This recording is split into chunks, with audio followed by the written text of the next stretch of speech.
Blair has a first love who went abroad at an early age. On the day of his mother's birthday, he walked into the house arm in arm with his first love. His first love sat down beside Blair and looked at me with a smile. I heard from Blair that your steamed asparagus with rice flour are very delicious. Can I have a taste? She was treating me like a nanny. Seeing that I didn't move, Blair frowned in displeasure. What are you standing there for? Hurry up and go do it. I turned around with a smile. Instead of making the steamed asparagus with rice flour, I firmly divorced the man who didn't respect me. As soon as Vivian returned to the country, she appeared hand in hand with Blair at Blair's family's old mansion. Today is his mother's birthday banquet.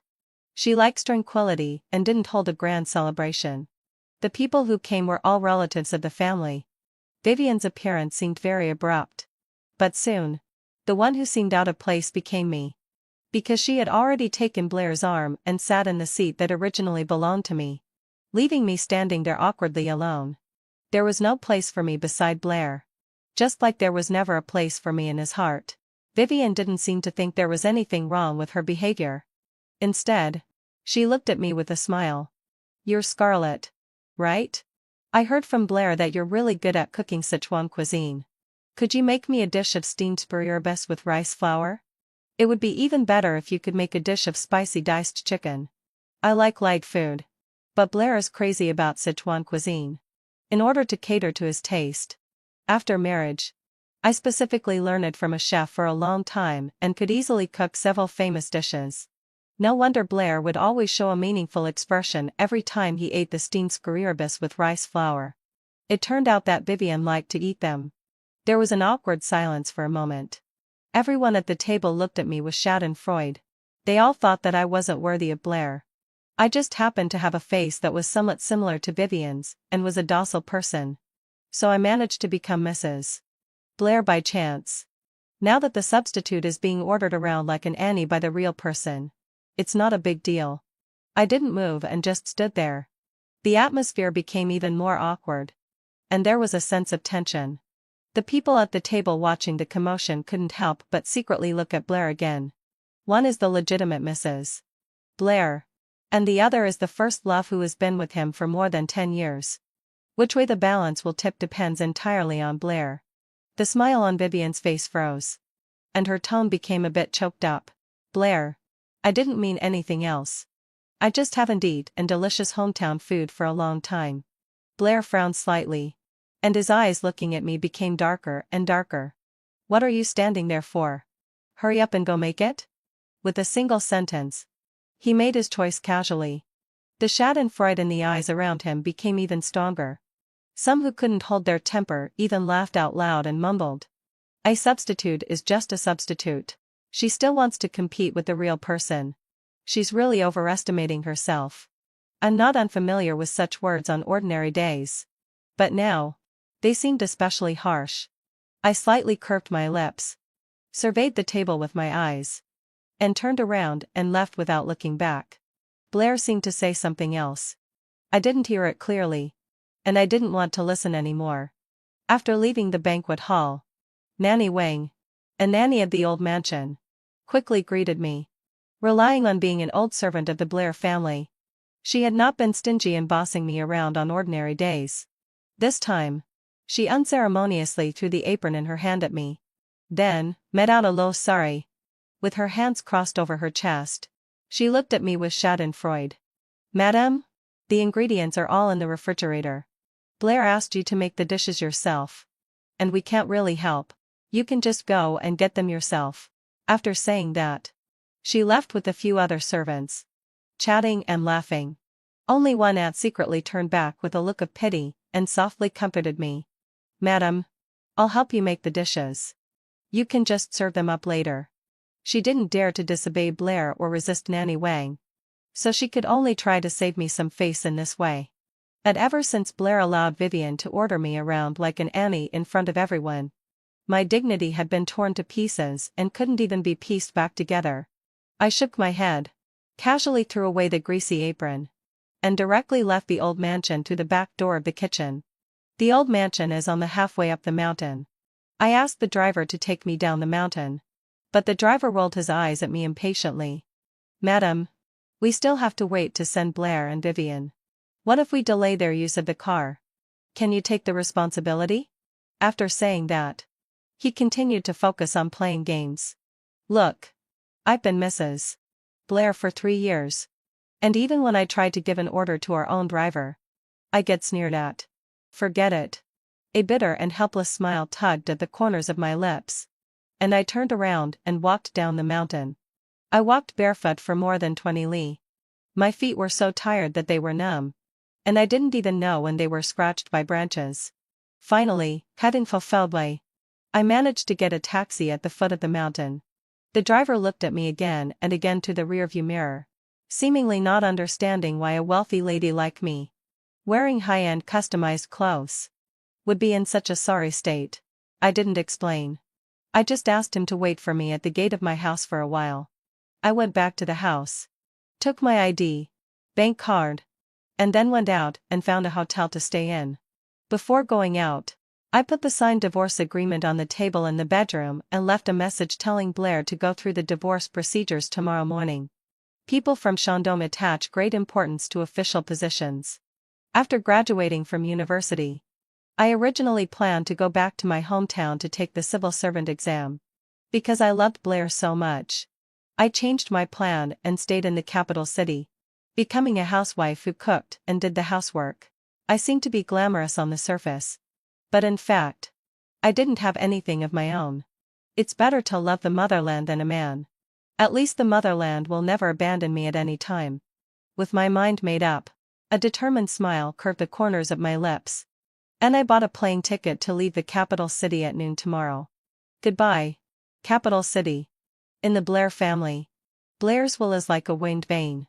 After I left, everyone at the table began to curry favor with Vivian one after another. Even Blair's mother affectionately took her hand and asked her all kinds of questions. Vivian comes from a good family, has a beautiful appearance, and is one of the top talented dancers in the country. She is also a childhood sweetheart of Blair's, and is the most satisfactory daughter-in-law and a date in Blair's mother's eyes. However, she has always been focused on her career.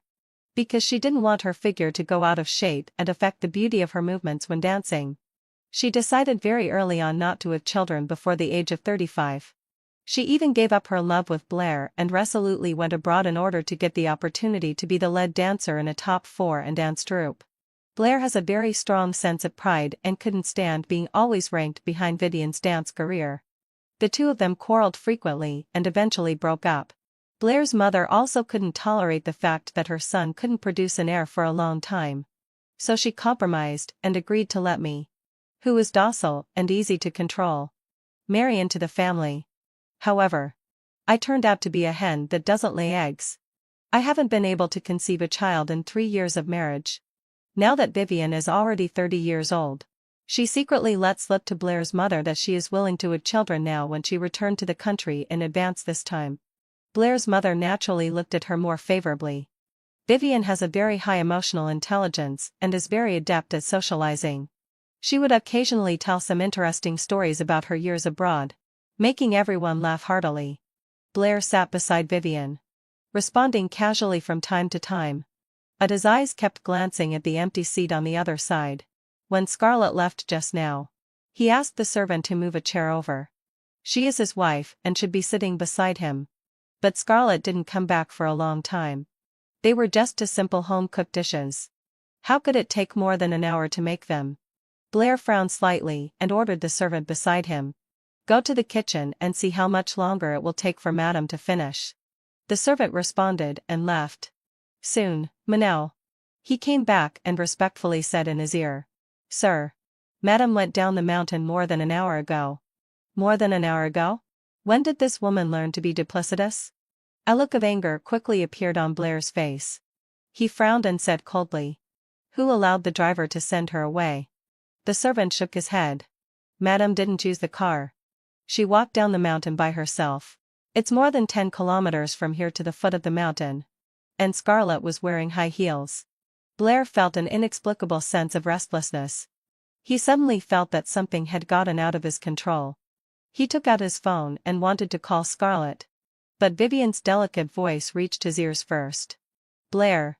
Is Scarlett angry? It's all my fault. I shouldn't have wanted to eat hometown food for no reason. But even if she's angry with me, she shouldn't just leave like this at Auntie's birthday banquet.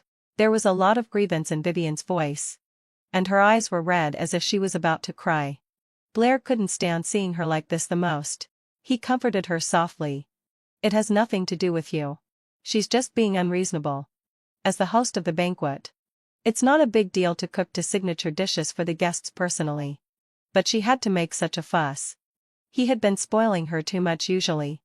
Just take this opportunity to leave her alone for a few days and let her reflect on her mistakes. Blair stopped thinking about Scarlett and picked up his wine glass to chat and laugh with the people at the table. During the meal, someone Vivian. Blair instinctively wanted to refuse. Then Scarlett's stubborn little face flashed through his mind. And he didn't hesitate to intertwine his arm with Vivian's. This woman has too much temper. She really needs to be tempered. The birthday banquet didn't end until very late. Blair drank a bit too much and stumbled a little when he got up. Vivian quickly reached out and supported him. Her body leaned in close. And her delicate voice carried a hint of an indescribable charm. Blair. You're drunk. Let me send you home. This clearly meant that she didn't want to part with Blair.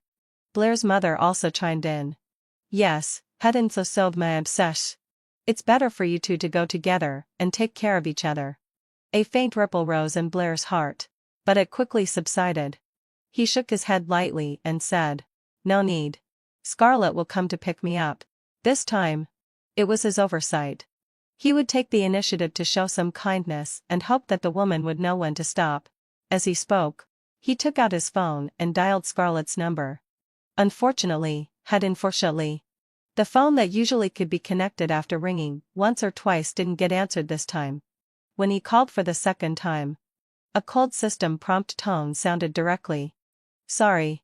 A number you dialed cannot be connected for the moment. Scarlett had actually blocked him. Blair has always been arrogant. Now that he has condescended to take the initiative to call Scarlett, he has already given her a way out. Unexpectedly, not only did this woman not take the opportunity to make amends, but she also willfully refused to answer the phone. She's simply going against the norm. Seeing that Blair's face was getting darker and darker, Vivian thought he was angry because he had lost face. She seized the opportunity to add fuel to the fire. It's all my fault. I shouldn't have asked for hometown food. It's okay if Scarlett is angry with me. But how could she willfully take out her anger on you? Hearing Vivian's words, Blair's face became even more. He said coldly, Don't worry about her. Let's see how long she can keep making a scene. I don't know if it was because of being angry with Scarlett, but Blair suddenly felt a bit more sober. He grabbed his clothes and left without looking back. Blair. Vivian instinctively wanted to chase after him.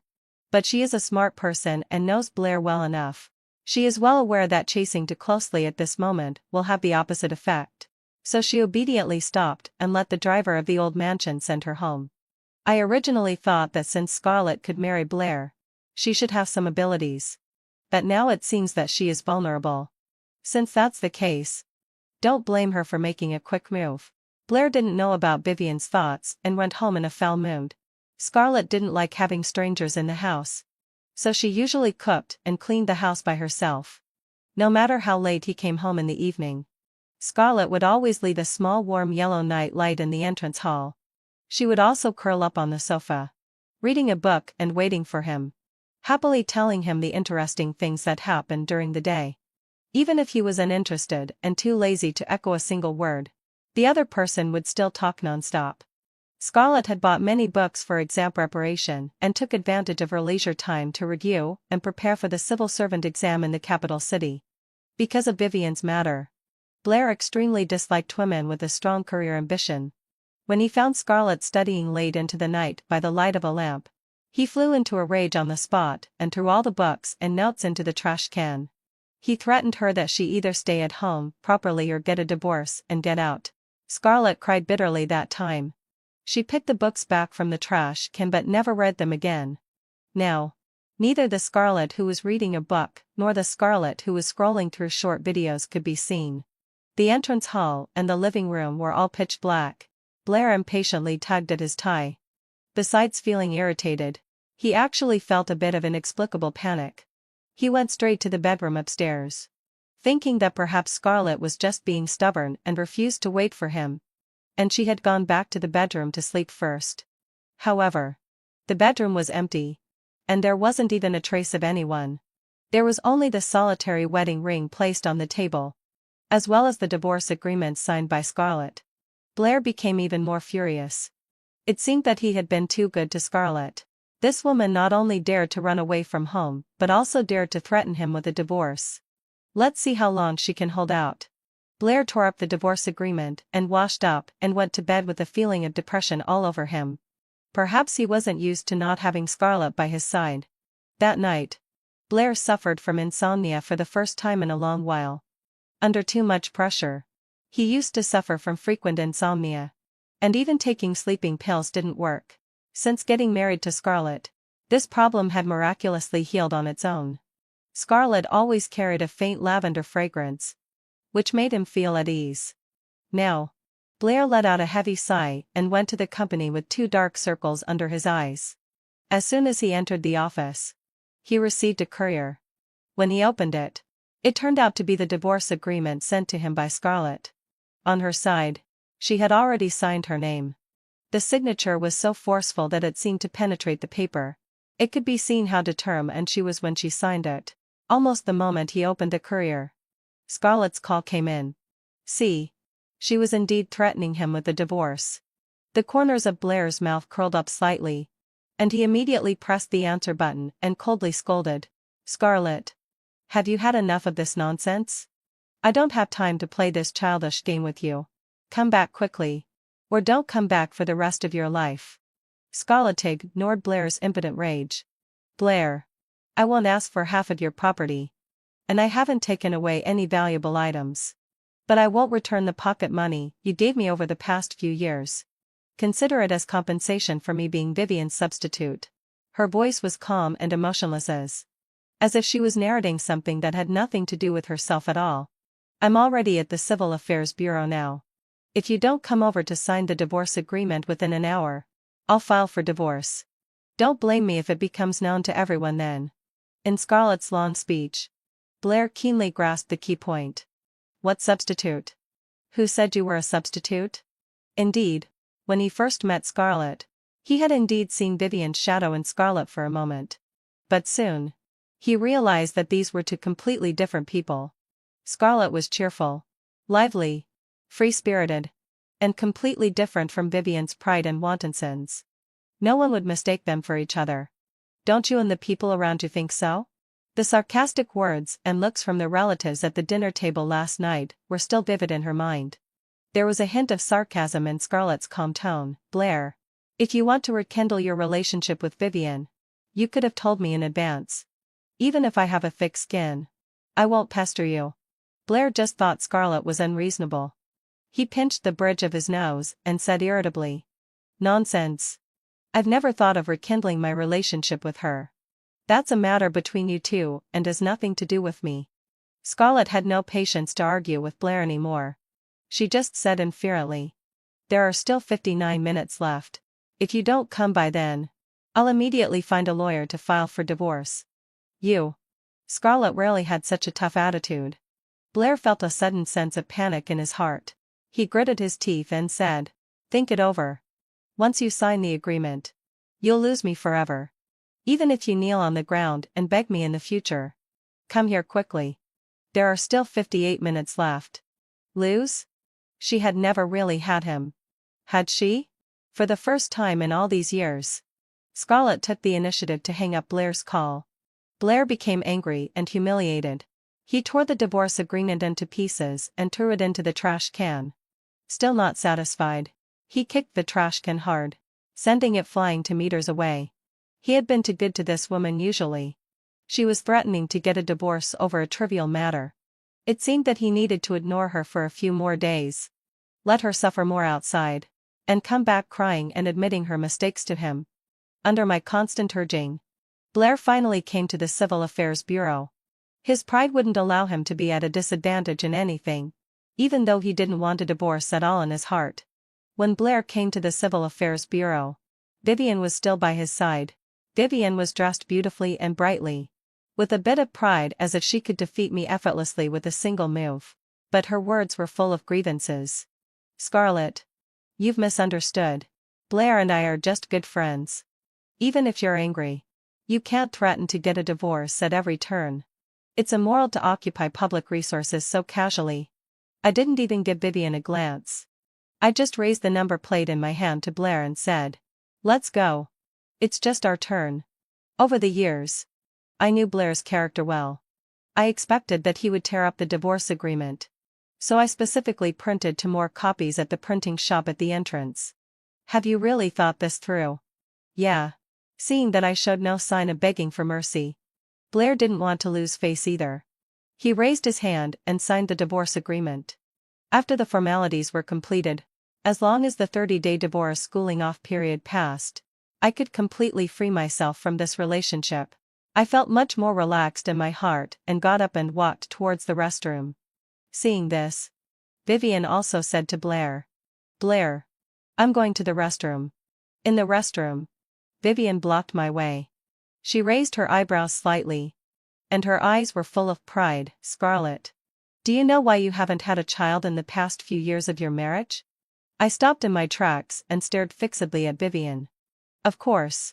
It's because you've had contraceptive injections and taken birth control pills." Vivian let out a soft laugh, and her beautiful face was full of pride. "Blair has said more than once that his child will only be born to me. You're just a tool he married to deal with his parents. As soon as I come back, he'll divorce you immediately. How could he want a child born to you?" My heart was filled with bitterness. My parents passed away when I was very young.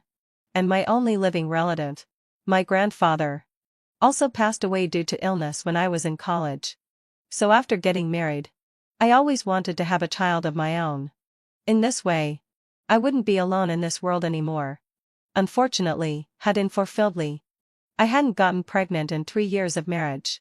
For this reason, my mother-in-law would often sneer at me and made me drink countless bitter medicines. I originally thought it was just that fate hadn't arrived yet. It turned out that everything was man-made. The so-called affection between husband and wife over the past few years was really a joke. A clear tear quietly slid down from the corner of my eye. I raised my hand and wiped it away. And then smiled at Vivian. "Thank you for telling me the truth. It's better to be a clear-headed person than to be kept in the dark all the time." Vivian never expected that I would react so calmly. She was stunned for a moment. By the time she reacted, I had already walked away. She specifically came to tell me these things, no doubt wanting me to give up completely and never pester Blair again. She was really worrying too much. I never go back to my old ways. Blair didn't know that Vivian had told me these things. He just wishfully continued to think that I was threatening him with a divorce. A 30-day cooling-off period? He was certain that I wouldn't be able to hold out for more than 10 days and would come back crying and begging for his forgiveness. He even thought that at that time, he would give me a good scolding to prevent me from taking marriage as a joke again. I didn't care at all about Blair's wishful thinking. The first thing I did when I went back to my hometown was to sign up for this year's civil servant exam. I had paid attention to the exam regulations every year before, and I would also look at the exam questions from time to time. So it wasn't difficult to operate now, considering the alignment with my major and my personal preferences. After a simple screening, I decisively chose the position in the Culture and Tourism Bureau of the city where my hometown was located. The competition for positions in the Culture and Tourism Bureau was fierce, and the score line for entering the interview and the written examination was very high. Although I had made some preparations for the civil servant exam over the years, most of my energy was spent on Blair. It wasn't an easy task to pick up all the knowledge I had thrown away in a short period of time. I had to work hard during the remaining month. Even if I had to tie my hair to the bean, perk my thigh with an AWL, and not sleep or rest, I had to pass the written examination. The old house left by my grandfather was a bit old, but it was still clean and tidy. I simply tidied up the house and then thought about going out to buy some things. Unexpectedly, as soon as I walked out of the unit door, I bumped into a solid wall of people head-on. The young man who was bumped let out a muffled groan. He was just about to say something, But when he saw that it was me, there was excitement that couldn't be hidden in his cheerful tone. "Scarlett, you're back?" I looked up at the young man in front of me. Besides being shocked, I was also full of excitement. "Leo, how do you have time to come back?" Leo, an athlete of the national swimming team and a popular newly emerging Olympic champion. When we were children, we often stayed at our grandfather's house. We saw each other frequently. Leo was still a little kid who had just learned to walk and would follow me around as a little follower every day. The two of us often played wildly in the community. The little kid was very naughty and had a stubborn personality. When he lost his temper and cried, his voice could almost lift the roof off. Once, I was annoyed by his crying. I didn't know where I got the strength from, but I actually carried him downstairs, stuffed a cloth in his mouth, and tied him to a tree. He was tied there for an hour. After my grandfather found out, he gave me a good scolding. And then Leo was rescued. Since then, the naughty kid seemed to be intimidated by my powerful aura, and never dared to lose his temper casually again. He obediently followed me to read books and study. 2 years later, Leo was selected by the local swimming team and became an athlete. I also went to a boarding junior high school, and the study pressure became greater and greater. We only met during festivals. After that, my grandfather passed away. After I went to university in the capital city and married Blair, we gradually lost contact. Counting it carefully, we hadn't seen each other for a full 8 years. Time had passed, and the skinny and small naughty kid had actually grown into an all guy of 1.9 meters. I had to look up to see his face clearly. I can't lose my momentum even if I lose in height. I took 2 steps back and stood on the steps, pretending to be as tall as Leo. Then, let out a lone sigh. Just like when we were kids. I flicked him on the head with my finger. "You're so disrespectful. Call me sister. You only reach up to my shoulder. And you still have the nerve to ask me to call you sister." Leo clicked his tongue in dissatisfaction. And there was an inexplicable hint of grievance in his tone. "Scarlett, you're really heartless. You haven't come back to visit me for all these years." "I come back every year to visit my grandfather's grave and also stop by to see Leo's grandfather. It's just that I never happen to meet him each time." The person in front of me gradually overlapped with the one in my memory. I felt a flood of emotions, and proudly patted Leo on the shoulder. "The little kid has really grown up. I watched your competition and I'm so proud of you for bringing honor to our country." Of course. Seeing me looking at him with pride in my eyes, the corners of Leo's lips couldn't help but turn up. Then he changed the topic a bit dejectedly. "I heard that you got married in the capital city. Why did you suddenly come back now?" I didn't hide it, and just calmly told Leo, "I got divorced. I'm back to prepare for the civil service exam, and I'll stay in my hometown from now on." Upon hearing such words suddenly, Leo's eyes lit up instantly. And he couldn't believe it and confirmed again. "Really?" "Yeah." I didn't know that Leo was overjoyed about my divorce. I thought he was worried about whether I could pass the exam, so I patted his shoulder to comfort him. "Don't worry. Your sister will definitely pass the exam." Leo nodded without hesitation. "Of course. You're the most amazing Scarlett in the whole world." As a newly crowned Olympic champion, Leo is currently the most sought-after figure. He is swamped with various activities and business advertisements. I originally thought that after he came back to visit his grandfather, he would leave soon. Unexpectedly, early the next morning, he knocked on my door carrying big and small bags. Leo poked his head in and squeezed into the house.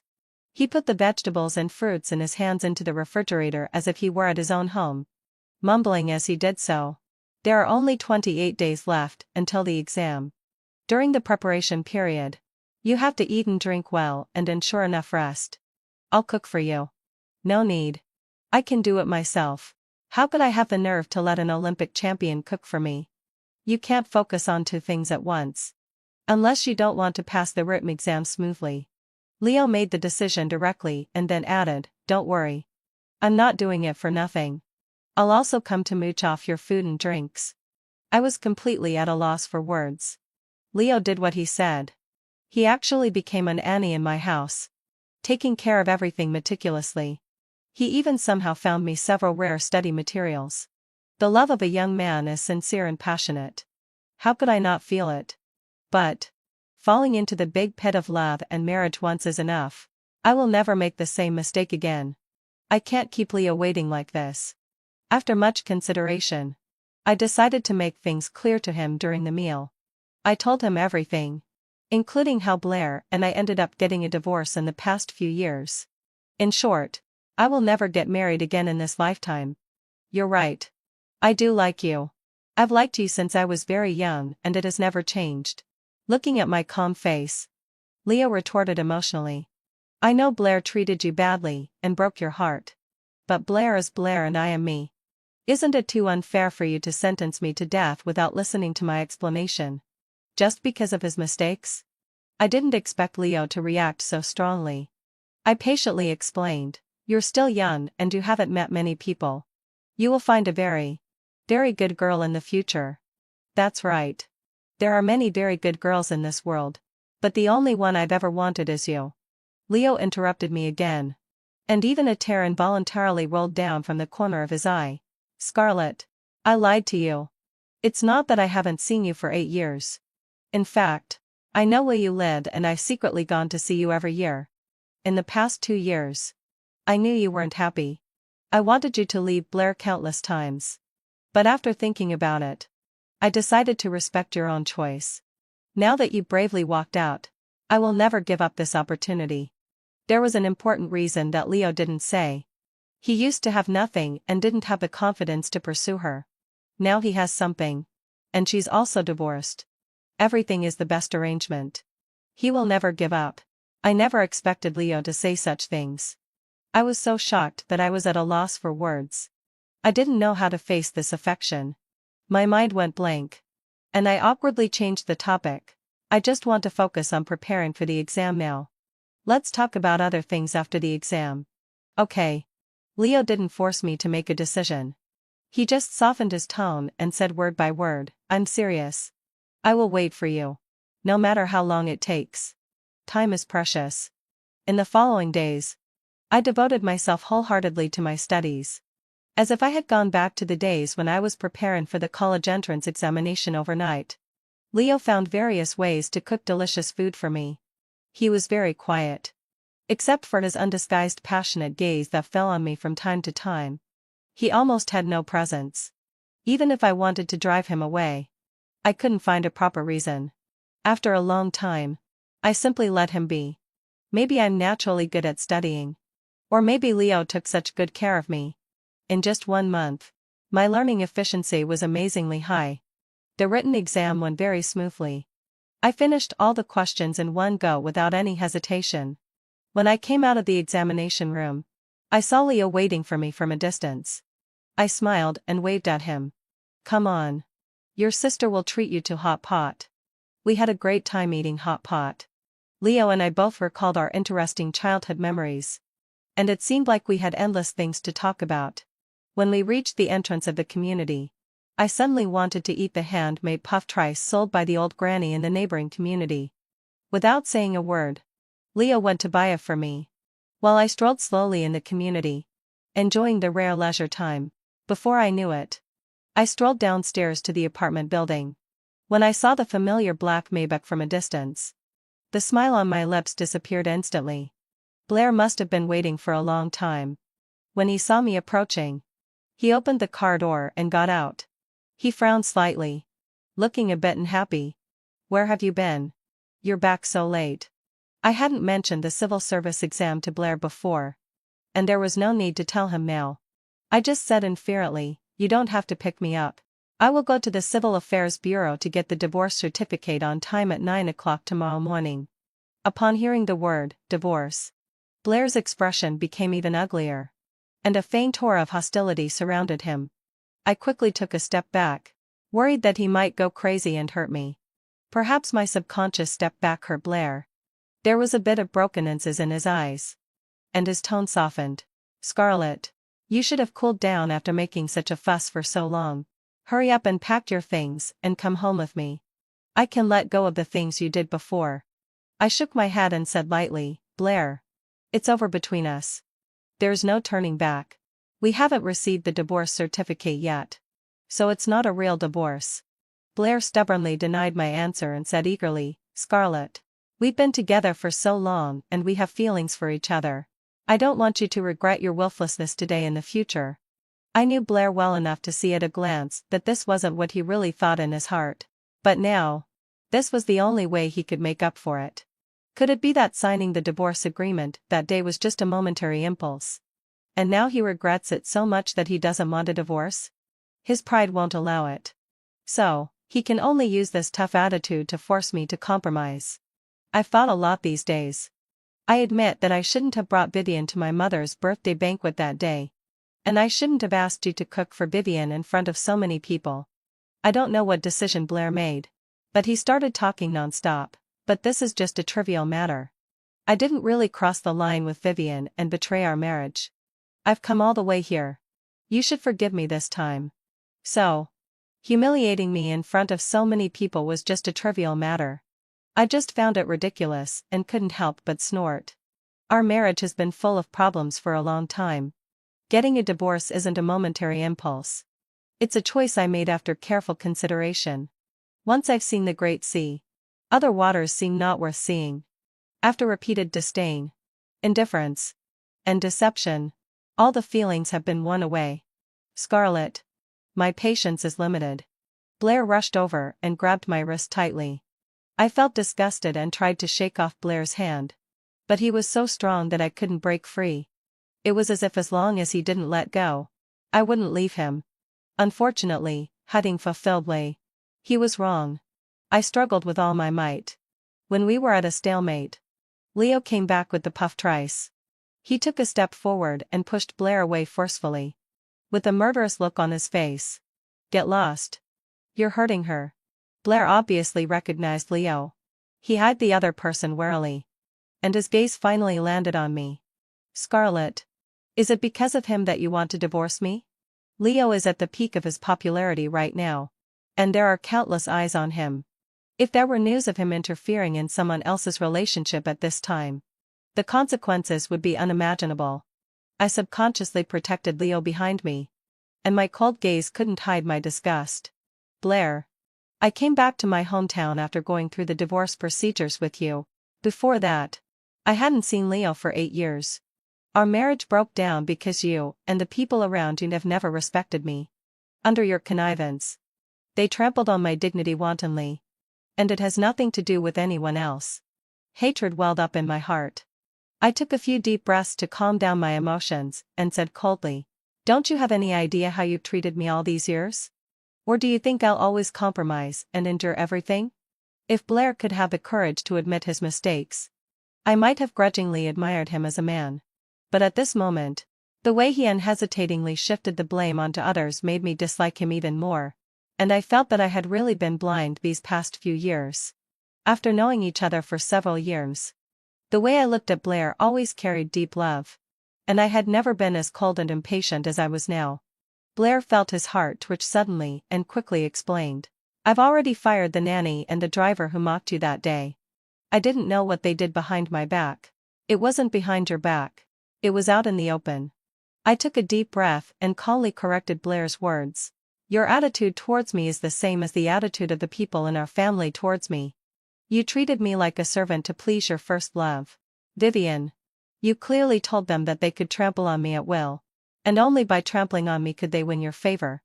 I don't hold a grudge against the servant and the driver. They're just employees. And there's nothing wrong with following their boss's preferences. The real culprit behind all this has always been Blair himself. The truth is always a sharp knife that stings at any time." Blair's expression became more and more flustered, and he kept shaking his head. "Scarlett. It's already over between me and Vivian. I never thought of divorcing you for her. You just want to enjoy my meticulous care on the one hand. Reminisce about the beauty of your first love with Vivian on the other hand. And then watch with great interest as to win and fight openly and secretly for you and are jealous of each other." I didn't hesitate to expose Blair's thoughts and chuckled. "It's a pity that you're not an emperor who rules the world. And I'm not interested in acting in a palace intrigue drama. This failed marriage is the price I should pay for misjudging people. Now everything is over." After hearing about all the grievances I suffered from Blair, Leo clenched his fist so tightly that they turned hard. He rushed over and was about to punch Blair. I quickly pulled him back with my quick eyes and deft hands and went upstairs without looking back. It's not worth getting a reputation for fighting and brawling for a man who has already become a thing of the past. I originally thought that having said things to this extent, with Blair's usual arrogance and pride, he would surely not continue to pester me. Unexpectedly, he acted contrary to his usual behavior and rushed over again to grab my wrist. There was a deep affection in his tone that I had never felt before, and even a bit of pleading. "Scarlett, as long as you're willing to come back with me, we can have a child and live a good life as a family in the future.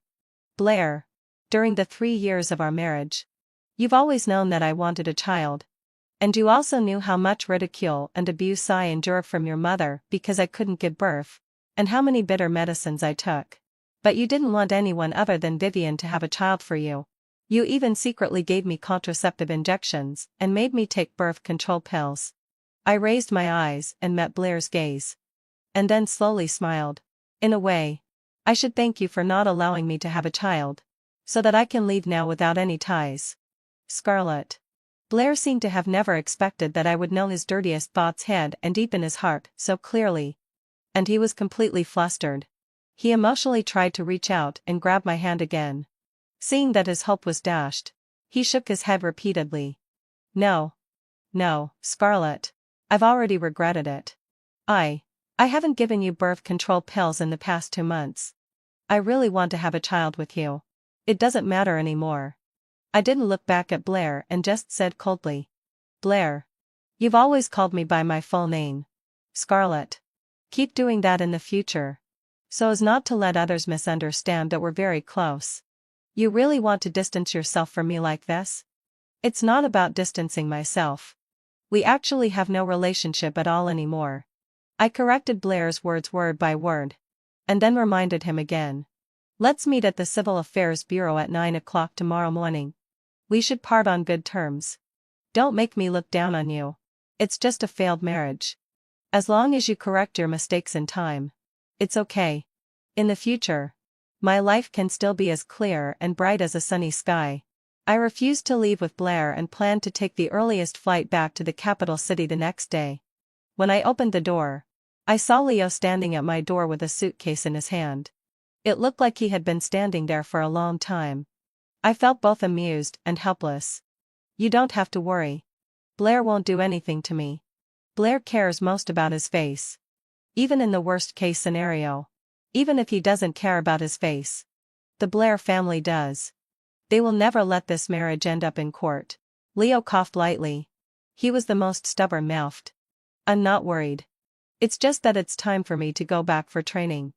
Well, I'll see through it, but not expose it." When we arrived at the Civil Affairs Bureau, Blair was already waiting there. He came over and was about to say something, but Leo's tall figure blocked him back. I took the opportunity to enter the hall without looking back. The moment I saw the cold steel seal stamped on the divorce certificate, there was not the slightest regret in my heart. All I felt was a long-lost sense of relief. Time has passed. Those strong feelings of love had long since disappeared completely under Blair's daily indifference and trampling. I put away my own divorce certificate and left without looking back. After walking out of the Civil Affairs Bureau, I don't know when Leo changed into a neat suit. He magically took out a diamond ring and knelt down on one knee in front of me. "Scarlett. I love you. Marry me." I was amused by Leo's serious look and teased. "You're just a young kid and you're not even old enough to get married legally. How can you marry me? It's just 382 days away. Just promise me first. Then it depends on your performance in these 382 days. Side story from Blair's perspective: perhaps people from Shandong are all born with the talent for passing the civil service exam. Even though she wasted a few years by my side, Scarlett still successfully passed the civil service exam for the Culture and Tourism Bureau. She loves her job very much. Every day, she comes up with various ways to make videos to promote the beautiful scenery and delicious food of her hometown. In her spare time, she goes to the mountains to help villagers with poor mobility plant seeds, remove weeds, pick cherries and apples. And she's very busy and happy. She once said that she took the civil service exam because she wanted to serve the people. I always sneered at that. Now it seems that I've never really understood her. I'm really a failed ex-husband. Leo is in the prime of his youth and full of vitality. He has all kinds of ways to pursue girls. Under his persistent and fierce pursuit, it didn't take long for Scarlett to open her heart and accept him. On the day Leo turned 22 years old, he dragged Scarlett to queue up at the gate of the Civil Affairs Bureau to get married before dawn. He didn't want to waste a single minute. He posted a photo of the two of them holding the marriage certificate on a social media platform and added a proud caption. "Thank God for letting me marry the girl I wanted to marry when I was 2 years old at the age of 22. Doa continuous blessings on the internet." And from time to time, someone would tease Leo for being precocious, saying that he was already thinking about getting a wife when he was wearing open crotch pants.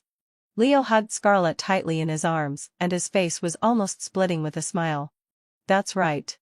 I decided on her the first time I saw her." Scarlett nestled in Leo's arms. Her beautiful eyes were as gentle as water. And the deep love in her eyes was overwhelming. "I love Leo very much. He is the unique redemption in my long life." They held the wedding banquet in the small mountain village where Scarlett first shot a promotional video. The whole village was so lively that it was almost boiling. The continuous feast lasted for 3 days. The villagers were very grateful to Scarlett and had endless things to say to her. Leo would chime in from time to time, making everyone burst into laughter. Scarlett behaved gracefully and generously. And there was always a bright and unrestrained smile on her face. She was no longer as cautious as she was when she was in the Blair family. Only then did I realize belatedly that the previous appearance was not the real her. It was just because of her love for me that she suppressed herself and endured everything in every way. It's ridiculous that I actually thought she was a timid and submissive person who couldn't be presentable. I even tried to use the versatile Vivian to stimulate her, making her know that a woman who was good at socializing like Vivian was the one who deserved to be the lady of the Blair family. No wonder she no longer wants me. For me, having fulfilled my obsession, losing Scarlett is the biggest regret in my life. But for Scarlett, leaving me is the most correct thing she has ever done in her life. Leo is right. I don't understand Scarlett at all. I was just selfishly and greedily enjoying her love. That kind of strong love will never come again. But I haven't given up. I don't know Leo. But don't I know about sports students? Vivian didn't seem to think there was anything wrong with her behavior. Instead, she looked at me with a smile. What's more, with an age difference of more than 5 years is inherently unreliable.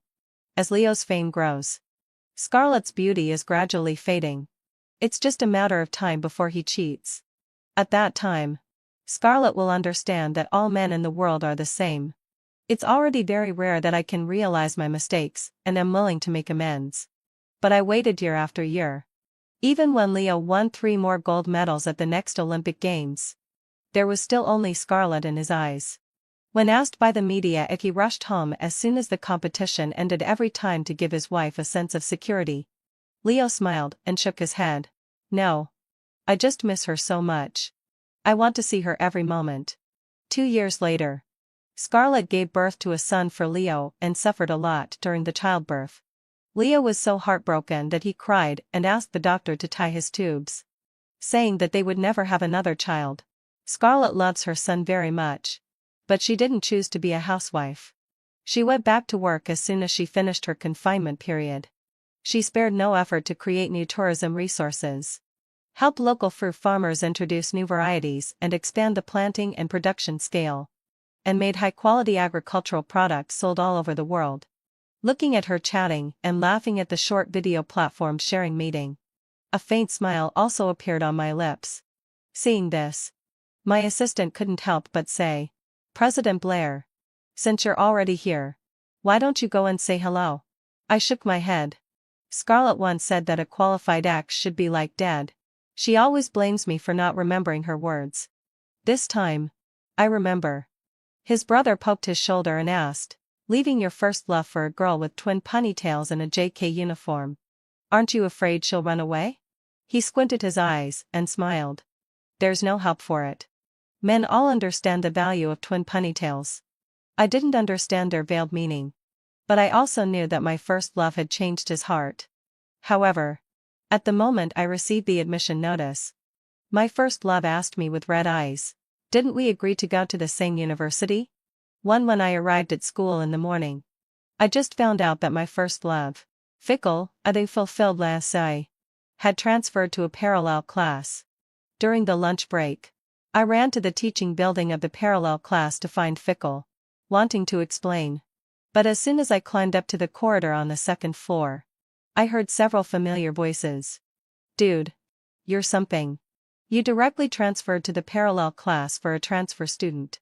There was a familiar teasing tone in the voice. It was Fickle's good brother. He was holding a tennis racket in his hand and slouching against the outdoor corridor. "Aren't you afraid that your first love will find out about this and break up with you directly?" I held my breath. Instinctively, having fulfilled I looked around for a blind spot in the line of sight and hid myself. "What can I do about it?" Fickle's voice was deeper than I remembered. But he sounded in a good mood. "I've said it before. A girl with twin ponytails and a JK uniform increases attack speed. And compared to twin ponytails, Astra is still just a sour plum." As soon as he finished speaking, there was a burst of laughter around. "What about your first love then?" someone asked. "When we go to university, I'll focus on being with her alone." I covered my mouth, and my throat felt dry. They were having a lively joke. A girl wearing a light gray JK uniform ran out of the parallel class. She stood out among the group of students in blue and white uniforms around her. The twin ponytails swayed on both sides of her cheeks. It made my eyes ache. "What are you talking about increasing attack speed?" Her voice was clear and crisp. The laughter rang out again. Fickle grabbed the ends of the transfer student's hair with one hand, and the girl's head tilted back slightly. "Don't you understand what increasing attack speed means?" The twin ponytails swayed in his hand. The boys around laughed suggestively. The transfer student blushed. "I don't understand. Can you teach me?" The laughter became even louder. "Vixen. Are you sure you want Fickle to teach you?" So her name was Vixen. Vixen stood on tiptoe and looked straight at Fickle. She provoked him. "Are you afraid, Astra?" The people on the outdoor corridor fell silent instantly. I froze for a moment, and the sound of footsteps came from below the stairs. Fickle also walked down the stairs, his steps a little flustered. Vixen was following behind him. I sniffled. I came to ask why you suddenly transferred classes." Although I was asking Fickle, my eyes involuntarily looked at Vixen. Fickle looked at me and awkwardly distanced himself from Vixen. "Come on. I'll take you to the cafeteria to eat sweet and sour spare ribs." He didn't answer my question and pulled me towards the cafeteria. I couldn't break free. His sticky palm held mine tightly. When I looked back, I saw Vixen's provocative smile. "Fickle. What does JK increases attack speed mean?" I shook his arm. His face turned red instantly, and he lost his previous casualness. "Little girl. Don't ask what you shouldn't ask." Fickle didn't show any sign of stopping. Instead, he quickened his pace a bit. "If you don't hurry up, the sweet and sour spare ribs you like will be gone." I found an empty seat and waited for Fickle. When I was about to go and get some soup with a bowl in my hand, Vixen took the initiative to come over. She was really fast. I thought to myself, "Are you Astra? Fickle's first love, right?" Seeing that I didn't react, Vixen laughed out loud. "Hello. I'm Vixen who just transferred here." After saying that, Vixen smiled at me, looking friendly and cute. I couldn't smile like that, with her eyes curved like a crescent moon. When Fickle came back with the food, he saw this scene. I was sitting stupidly opposite Vixen. The food tray made a clattering sound when it was placed on the table, and then I came back to my senses. Fickle had already sat down beside me. There was a tall, pointed pile of food on the plate. "Astra, are you going to eat so much?" Vixen let out an exaggerated cry, and immediately there were glances from around. As she spoke, she pinched her stomach where there was no visible fat at all. I'm so afraid of getting fat. I'll look bad when I do the cheerleading." The last sentence was addressed to Fickle. "It's okay. Astra takes the cute route." I tilted my head and looked at Fickle. "So, I'm still not pretty enough?" Fickle ignored her and instead put a drumstick on my plate. Vixen met my gaze. And her smile disappeared. She crunched on the lettuce in her mouth loudly. But after lunch, Fickle and I went in different directions. One to the left and one to the right. We were no longer in the same class. Vixen's beautiful and shaped eyes curved. She tilted her head and smiled at me with an ambiguous meaning. For in the afternoon, it was the school basketball league. I skipped class for the first time to watch Fickle play. I don't know why, but I always felt that something was slipping away from my hands quietly. The sun on the playground was so hot that it could almost melt people. I was holding 2 bottles of water in my hand. And the cold made my palms numb. All I could see in my field of vision were swaying figures. I stood on tiptoe with difficulty, trying to find Fickle's figure. At this moment, deafening music sounded. It was the cheerleading team starting to do the cheerleading. Vixen was standing in the middle. She was wearing a white short crop top and a red pleated skirt. Her wind ponytails were tied up high, and they traced beautiful arcs in the air as she moved. The boys on the basketball team, as if they had been acupuncture stared straight at her. Even Fickle was entranced. I tightly clenched the bottle of ice water I had prepared for him in my hand. The bottle had already been soaked by my sweat. When the cheerleading ended, the music stopped abruptly, but the cheers lasted for a long time. I finally had a chance to squeeze to the front and wanted to give him the water. But the next second, I froze in place. Vixen jumped onto Fickle's back. How was it? Did I do a good job? She had a hint of pride in her voice. Fickle held her firmly. You did a great job. Next time, do it just for me. There were bursts of jeers and whistles around. Get together. Get together. I stood there, being pushed around by the crowd, holding the bottle of ice water in my hand. I felt out of place. Astra? Fickle finally saw me.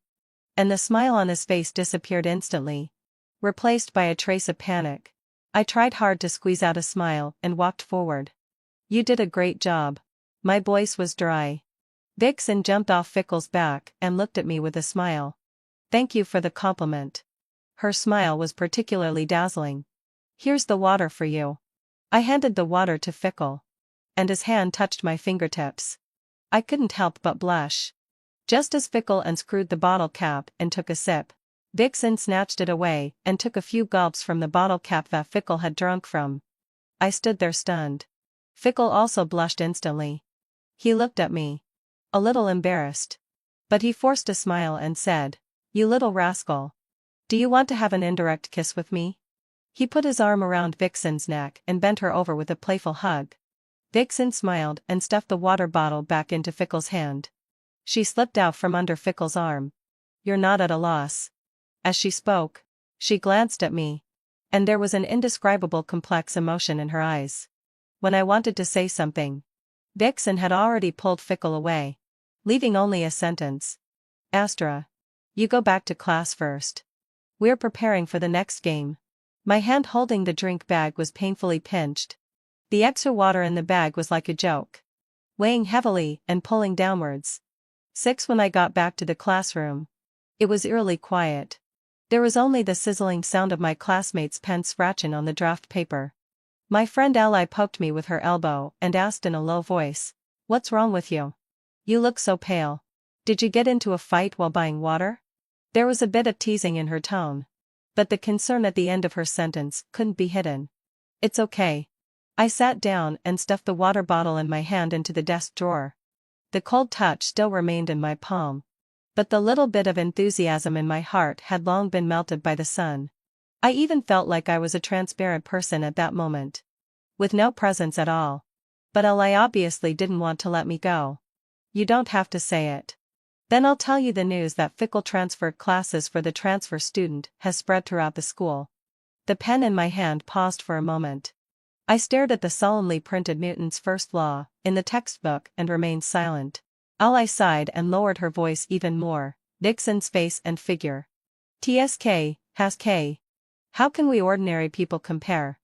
Now you know the power of a new arrival. Right? I opened my mouth, but found that my throat was dry, and I couldn't utter a single word. It was as if my heart was being tightly squeezed by something. and my breathing became disorderly. At this moment, Ali's more straightforward words came to my ears. Astra. Fickle as our fickle. How many girls are eyeing him? Be careful that Vixen's twin ponytails sway into Fickle's heart. Ali's words were buzzing in my ears. The draft paper under my pen was already filled with a whole page of Fickle. When Ali saw me like this, she shut up dejectedly. There was only a barely audible sigh left. 7 Fickle and I were childhood sweethearts. Everyone thought we were a couple. But he neither admitted nor denied it. Last night, Fickle even cornered me in the narrow corridor. He smiled and enclosed me in his arms. Astra. You're too good. His warm breath fell on my face. I blushed and pushed him away. Fickle? Don't. Fickle obediently let go of me and ruffled my hair. Good girl. You're too innocent. When we go to university, I'll confess to you. When he said this, his tone was light. And his eyes were bright. The afterglow of the setting sun shone on his face, making him even more dazzling. I bit my lip, lowered my head in a daze, and mumbled softly, "What's wrong with being good?" I stammered. And my face was as hot as if it had been overly baked by the sun. If you're good, we have to take it slow.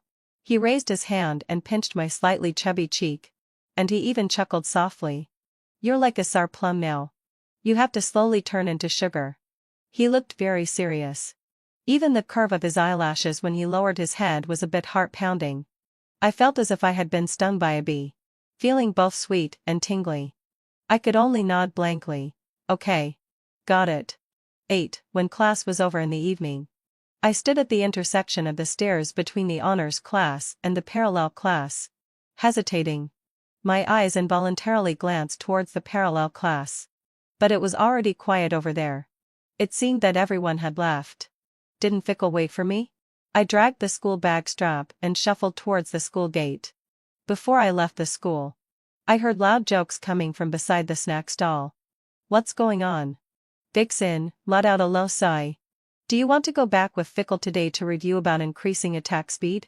From a distance, coming distance, I saw Vixen kick towards the boy who had spoken. The wind blew up her skirt, revealing Vixen's flesh-colored safety pants. There was even louder laughter around. Vixen turned around and pounced on Fickle's back again. Fickle, will you give me some tutoring then? Her voice was soft and delicate. Fickle held his school bag in one hand and grabbed Vixen's hand that was hooked around his neck with the other. If you want tutoring, how could I not fulfill your wish? Then the two of them walked away amidst a burst of laughter. 9. When I got home, my mother poked her head out from the kitchen and wiped her hands. Didn't Fickle come with you for dinner? His parents are working overtime again today. He's busy. I answered in a low voice. But my heart trembled. And I added another sentence. Put the food in a lunch box. I'll take it to him. I didn't know why I wanted to bring him food. But I just really wanted to. I wanted to go and take a look. As for what to see, I didn't know myself either. After packing the food to send to Fickle, I trotted upstairs. But when I stood in front of Fickle's door, I hesitated. I had the key.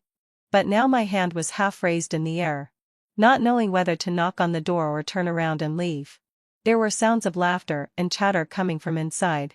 It reached my ears through the crack of the door. Like poisoned flowers. Fickle. You're so bad. It was Vixen's delicate and charming voice. I don't know if it was the little devil in my heart taking over. I knocked on the door hard. The voices inside stopped abruptly.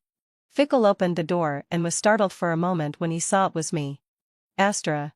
Why are you here? Hearing my name coming out of his mouth, Vixen walked out of the room. The white knee-high socks that were originally at her knees were now hanging around her ankles. The twin ponytails on both sides were loose and drooping, as if they had been pulled hard. Fickle's white t-shirt was wrinkled and stuck to his body. There was a glaring red lipstick mark on the clothes. Something flashed through my mind. I seemed to understand the meaning of twin ponytails increase attack speed. 10. The lunchbox in my hand dropped to the ground. The steaming braised pork scattered all over the floor. The red soup splashed onto my white sneakers.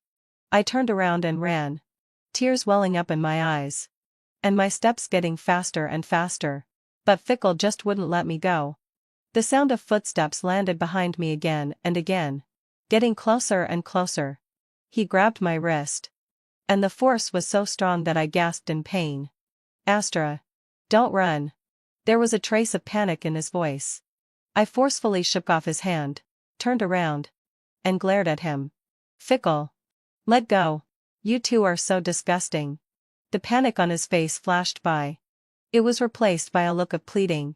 And he lowered his voice. Good Astra. Please. Don't tell my mom. Please. My body was shaking with anger. And my palm was pinching so hard that it hurt. Fickle. What right do you have to ask me to hide it for you? He was stunned. His lips moved a few times. But he couldn't utter a single word. I stared at his cowardly and pale expression. I raised my hand and slapped him hard.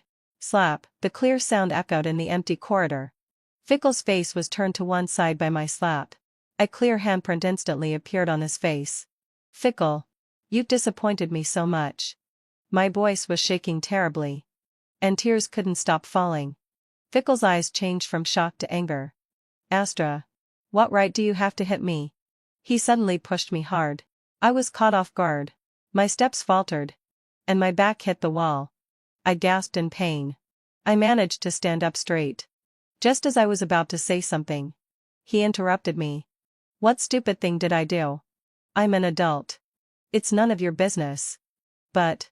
You clearly said that in college you would. My voice trembled. Fickle suddenly laughed. Yes, having fulfilled my sesh. I said I would pursue you in college. But that's after college. Who asked you to be so good? I didn't even know how I managed to stand there. How can you say such shameless words? His expression turned cold. Astra. I'll say it again. You'd better not tell my mom. This is my own business. You can't control it. Before he could say anything else, I ran down the stairs without looking back.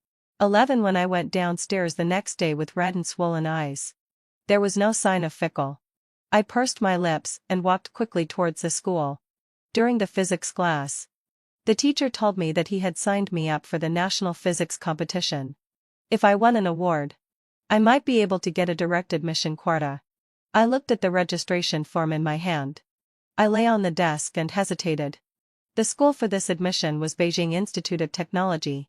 And the school that I had previously agreed with Fickle to go to was Zhong University. I folded the registration form and stuffed it into the desk. Knight in the front seat suddenly turned his head. What? Are you willing to give up the admission quota because of your first love? He was also participating in this physics competition. Knight. Fickle, having fulfilled my desire. And I had always dominated the top 3 in science subjects. Every time Knight's ranking was ahead of Fickle's, he would say to me, "Don't you fall in love with Knight just because he got the first place. You're talking nonsense."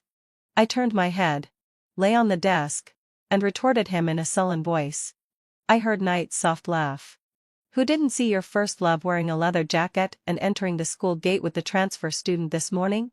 It's hard for you to still be so infatuated. I immediately sat up and poked Knight with my pen. Knight. You're so annoying. 12 During the lunch break, I strolled to the cafeteria to have a meal. As soon as I sat down, Knight sat opposite me. He handed me a notebook. This is a collection of comprehensive dynamic questions that I gathered by referring to previous year's physics competitions. I remember you've always been weak in this area. I opened my mouth slightly and flipped through the thick notebook. There were even annotations made with different colored pens inside. Don't thank me. I just don't want you to embarrass our honors class. The words of thanks that I originally wanted to say were choked back. My face turned red. Knight. Can't you speak properly? He ignored my exclamation. He put a piece of braised pork on my plate. This is what you like. I saw that you didn't get any just now. The words I wanted to scold him with were choked back again. When I was about to say something, Vixen's voice sounded. Astra? I saw Vixen pulling Fickle over. Wow, Knight. Vixen sat down beside me on her own. Fickle hesitated for a moment and had to sit side by side with Knight. You guys eat. We finished. Knight suddenly stood up and pulled me to leave. Knight. I haven't. Do you like to have green tea with your meal? Come on. I'll take you to have an extra meal. Knight pulled me and continued to walk outside. But my other hand was tightly grasped by Fickle. 13 Astra. If you go with him, we'll break up our friendship. I was originally hesitant. But I was provoked by Fickle. Fickle. Are you crazy? It's none of your business who I go with. You can't control it. When I said these words, I secretly gave myself a gesture in my heart. Fickle probably didn't expect the boomerang to come back to him so quickly. He was stunned for a moment and then suddenly laughed. So, Astra. Are you using Knight to make me jealous? When I didn't know how to retort, Knight stood in front of me. Fickle, Fickle. What's wrong with going with me? You gave up making progress and went to the parallel class. What's wrong with me tutoring Astra in physics? Fickle was left speechless by Knight. His face was so dark that it seemed to drip ink. Astra? He calls you Astra? Fickle turned to look at me. And his words were somewhat gritted. I tilted my head and looked at Vixen behind him. So what? We haven't even gone to his place for tutoring yet. Are you stupid? You're a girl. You should have some self-respect. When Fickle said this, I didn't react much. But Vixen behind him seemed a bit wobbly. I smiled and looked behind Fickle.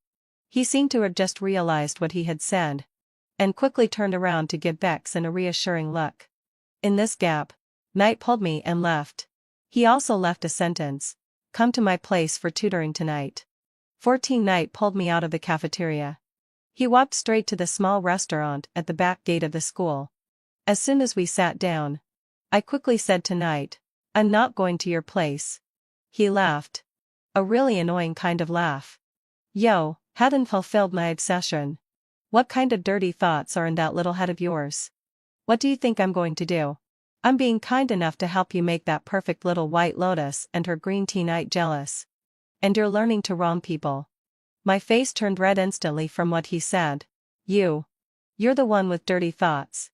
I mumbled in a low voice, feeling too guilty to look at him. Knight suddenly became serious. I think a girl like you is quite rare. You're so good at science. Don't let some messy things affect your studies. After a pause, he continued, however. It's true that I want to tutor you. I know there's a good 24-hour library. We can go there after class in the evening. Study for 2 hours. And then go home. I nodded blankly. Okay. 15 after class in the evening. I followed Knight to the library. When we arrived at the door, he said to me, wait for me for a moment. I'll buy something. After a while, he came out carrying a bag. In addition to 2 bottles of lemon tea, he also picked up a box of sour plum candies. Here. Want some? He raised the candy box, which was square. I think you like these. He handed the candies to me. His tone natural. How do you know I like these? I was surprised. I observed it. He smiled. And a hint of cunning flashed in his eyes. At this moment, I felt a flash of light behind me. I turned my head to look. But there was nothing. What's wrong? Knight looked down at me. Just now. I pursed my lips. A little hesitant, it seemed like. Something flashed? Theft. He couldn't help laughing. As if he had heard a funny joke. What? Are there paparazzi secretly taking pictures of us? As he spoke, he curled his fingers and tapped my forehead. Do you think we're big stars? Hurry up and go. It'll be dark soon. I frowned, feeling a bit unconvinced, and stretched my head to take another look. But there really was nothing. The streetlights were still on. And the street was quiet. Not even a single fallen leaf had time to float down. Come on. Stop thinking about it. He took the school bag from my hand with one hand. With the other hand, he patted my shoulder and pushed me inside. Finish studying quickly and leave. Don't waste time and the electricity of the library. 16 Early the next morning. As soon as I stepped into the classroom, the originally noisy classroom fell silent immediately. All eyes were fixed on me. Before I could react, Fickle rushed up to me angrily. Astra, did you go to a hotel with Knight last night? His voice was so sharp that it seemed to lift the roof. I was stunned. And my mind was buzzing. Go to a hotel? Me and Knight? I suddenly looked up and glared at him fiercely. Fickle, half aside, watch what you say. Keep your mouth clean. Fickle sneered, what? Did I hit the nail on the head? Are you afraid to admit what you've done? Vixen sent me the photos. I was so angry that my whole body was shaking. Just as I was about to speak, Fickle raised his phone, my main was phone. And there was impressively a photo on the screen. In the photo, Knight was holding a square box in his hand. Under the dim streetlight twide, that box did indeed kind of look like. Coincidentally, right above the convenience store was a hotel. Just then, Vixen walked over gracefully, with an expression of deeply disappointed. Astra. How could you do this? You clearly know that Fickle likes you. How could you be with Knight behind his back? She paused, as if she couldn't bear to say it. As if I had done something unforgivable. I took a deep breath and turned to leave. Astra. Stop right there. Fickle grabbed my arm. You haven't explained this clearly yet. You. Explain your mother. I suddenly shook off his hand. I snatched Knight's phone and pointed at the square box in the photo. Open your dog eyes and look carefully. This is candy. Saw plum candy. It's not what you think it is. 17. I turned my head and stared at Vixen. You're an adult. Slandering others will come with legal consequences. Vixen's face turned pale. Her eyes flickered. And she didn't dare to meet my gaze. She stammered, I just care about you. So is this a reason to secretly take pictures of me? I pointed at the hotel above the convenience store. You deliberately took the photo like this. Didn't you just want everyone to think that Knight and I went to a hotel? The more I talked, the more excited I became. I grabbed the book on the desk. I threw it at Vixen fiercely. Slap, the book hit Vixen in the face. She let out a scream, covered her face, and crouched down. There was an uproar in the classroom, and everyone was stunned. No one expected that I, who was always gentle, would do such a thing. Astra. You're crazy. Vixen was also afraid that you would go astray. Fickle rushed over to grab me. Knight blocked him. Fickle hadn't fulfilled my sigh. That's enough. Just because you're dirty doesn't mean everyone is dirty. I turned around and ran out of the classroom. I sat on the steps of the playground and buried my head deeply in my knees. After a while, Fickle chased after me. 18 Astra. I'm sorry. I was afraid that you would be deceived. Fickle's voice still carried the panting from running all the way. Seeing that I still ignored him, he continued, Astra. You're too innocent. I'm afraid Knight will hurt you. Fickle bent over, gasping for breath, and stood in front of me. There was a mixture of regret and a trace of an impatible annoyance in his eyes. Astra. Listen to me. His voice dropped, but it made people feel annoyed. I really didn't mean it. That photo from Vixen. I misunderstood. I turned my head, my nails digging deeply into my palm. So what? He was left speechless by my retort. His two hands rubbed back and forth along the seams of his pants. He scratched his hand and showed an embarrassed expression. Astra. It's my fault. I was too hasty. And you misunderstood. Vixen and I were just playing around. How can a girl like her, a green tea bitch, compare with you? I was just testing the waters with her. This way, when we go to college, I'll be the perfect boyfriend for you. Testing the waters? I almost burst out laughing. Fickle. Do you have any shame? Or do you just have no sense of shame at all? Fickle was stunned on the spot by my words. His chest heaved with anger. I shook off his hand that was holding my sleeve. Please stay away from me with your twin ponytail girl in the future. After saying that, I turned around and left. 19 Probably my words pierced through Fickle's facade. After that, we seemed to become strangers. But I heard that he started skipping classes. He followed Vixen to the internet CAF and played games all night long. Many classmates often saw the two of them coming out of the internet CAF in the early morning with greasy hair. 20 When the results of the first mock exam came out, I was scratching my head over the mock questions for the physics competition. The formulas on the paper were like little tadpoles. They swam around in front of my eyes. And I just couldn't grasp the key points. Astra. Look. You're second in the grade this time. My desk mate slapped me hard. and I was startled. The pen in my hand drew a long black line on the draft paper. I took the report card and quickly glanced at it. Sure enough, my name was prominently printed in the second place. I never expected that one day I could become famous throughout the school because of my grades. It's a pity that I wasn't the first. The first place was still Knight, and Fickle actually ranked outside the top 50. I was a bit surprised. And also a little secretly pleased. 21 When school was over, I walked to the entrance of the community. But I unexpectedly saw Fickle. He was leaning against a tree, holding a delicate small box in his hand. When he saw me, he immediately stood up straight and walked over quickly. Astra. I stopped in my tracks and didn't say anything. I just looked at him, waiting for what he was going to say next. Before. I was wrong. I shouldn't have treated you that way. And I shouldn't have misunderstood you. There was a flattering smile on his face as he handed the box to me. Your birthday is coming up soon. I've always remembered it. I hope you can forgive me. I took the box and opened it. It was a Pandora bracelet. It was adorned with all kinds of bling-bling little charms. My heart started to feel a bit sour. Just as I was about to say something, I heard him continue, Astra, can you do me a favor? Don't tell my family about my grades this time. And don't let your parents know either. He looked at me pitifully.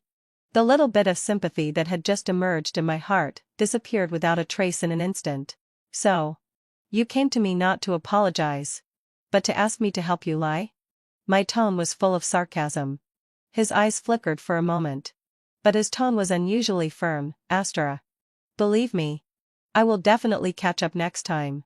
This was just a momentary mistake. I was too lazy to listen to his nonsense anymore. I stuffed the bracelet back into his hand and turned around to leave. Don't worry. I have no interest in meddling in your messy business. 22 In the following days, I devoted myself wholeheartedly to preparing for the physics competition. Fickle and Vixen were still inseparable. It was as if nothing that had happened before had ever occurred. Occasionally, having fulfilled my obsession, we would run into each other in the corridor. Fickle would look at me as if he wanted to say something but held back, but I would just coldly look away. 23 The preliminary round of the physics competition went very smoothly. When I walked out of the examination room, I let out a long sigh of relief. I knew in my heart that this time it was a sure thing. At this moment, my phone rang. I looked at the 3 words Fickle's mom on the screen, and my eyebrows immediately furrowed. My finger hovered over the answer button, and I hesitated for a second in my heart. I still chose to answer the call. Astra? Fickle's mom's voice was still gentle. You've been busy with your studies recently, right? She paused for a moment, and her tone became a bit flattering. Are you free tonight? Come to my place for dinner.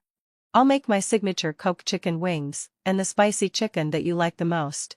How about it? I hesitated for a moment. I really didn't have the interest.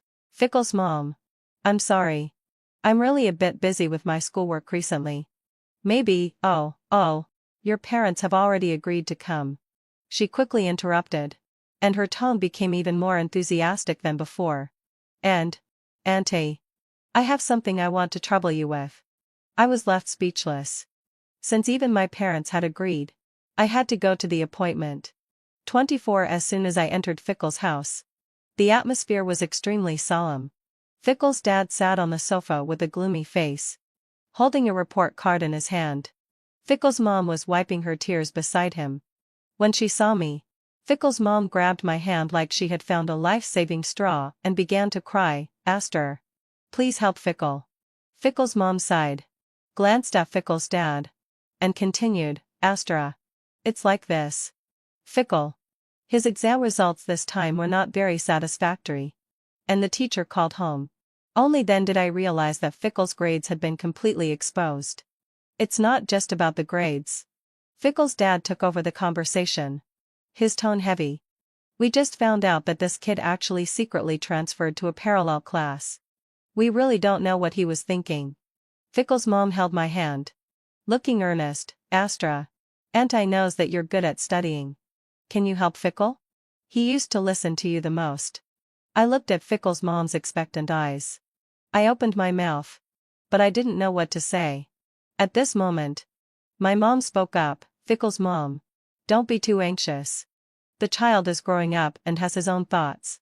Aster can't really help much either. She's also busy with her studies. I gave my mom a grateful look. The atmosphere during dinner was awkward and oppressive.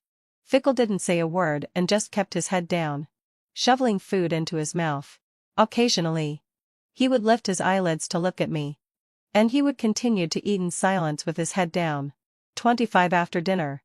I slipped home early on the pretext of having his temachike. When it was almost 10 o'clock, my phone vibrated again.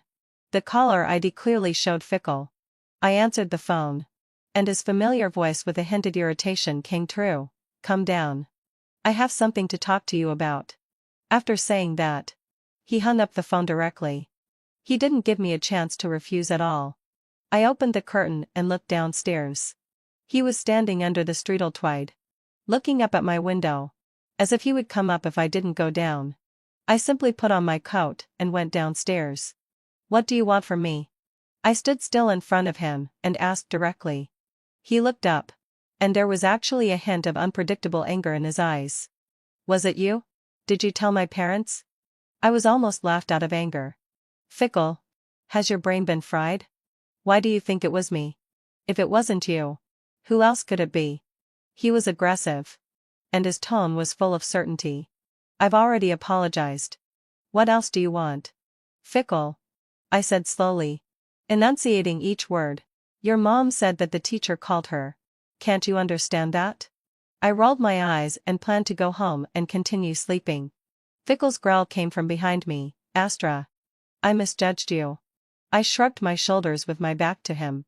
26. The results of the physics competition came out. As expected, Knight was first again. And I actually got third place. I was shocked myself. But what surprised me even more was that I actually got the admission quota for Beijing Institute of Technology. Congratulations. Astra. The head teacher smiled with many wrinkles on his face and patted my shoulder hard. That kid Knight gave up the admission qualification. He said he's going to study abroad. So you got lucky. Knight was going to study abroad? I was taken aback for a moment. But then my thoughts were quickly occupied by the matter of the admission. After school, Knight called me to the playground. Beijing Institute of Technology is more suitable for you. Don't be silly and refuse it. He had a serious and sincere expression. I was torn for a few days. And finally I decided not to accept the admission. But I didn't tell anyone. Not even my parents. I found the head teacher and asked him to keep it a secret for me. I wanted to take the college entrance examination. I want to give myself an explanation. I said this to him. The head teacher also patted my shoulder with satisfaction. Good kid. You have ambition. Things hadn't been peaceful in Fickle's family upstairs recently. Since the last incident with his grades, Fickle had completely let himself go. He went in and out with Vixen. I heard that he had stayed out all night several times and played games all night long. Moreover, he never made it back to the top 5 in the grade in the second and third mock exams. His father's roars could almost penetrate the floorboards every day, making my eardrums buzz. Every time my mom heard it, she would sigh. How could this child have become like this? 27 time passed quickly. And in the blink of an eye, it was the eve of the college entrance examination. Astra, are you ready? Knight sent me a message. I'm ready. I replied. But I wasn't really confident in my heart. Don't be nervous. Just perform at your normal level. When I saw this sentence, my heart felt inexplicably at ease. During the 2 days of the college entrance examination, the weather was extremely hot. The examination room was like a steamer, making it hard to breathe. I forced myself to concentrate and answer the questions carefully, not daring to slack off in the slightest. After finishing the last subject, I walked out of the examination room. I let out a long sigh of relief. Astra. I turned around and saw Fickle standing not far away, holding 2 bottles of ice water in his hand. He walked towards me, wearing a rare smile on his face. How did you do in the exam? I took the water he handed me, and smiled. Not bad. How about you? I'm okay too.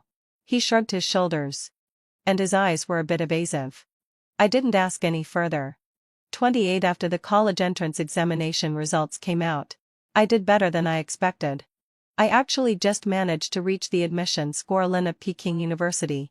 But I didn't change my mind and still chose the admission quota for Beijing Institute of Technology.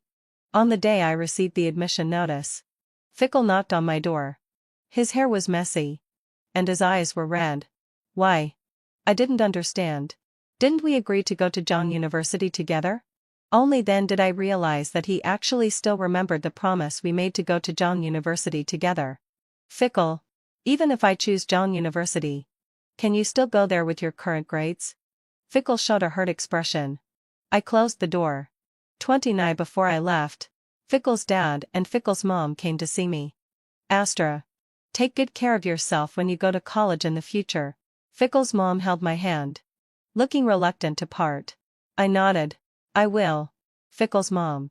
That kid Fickle is going to repeat the senior year of high school. Fickle's dad sighed.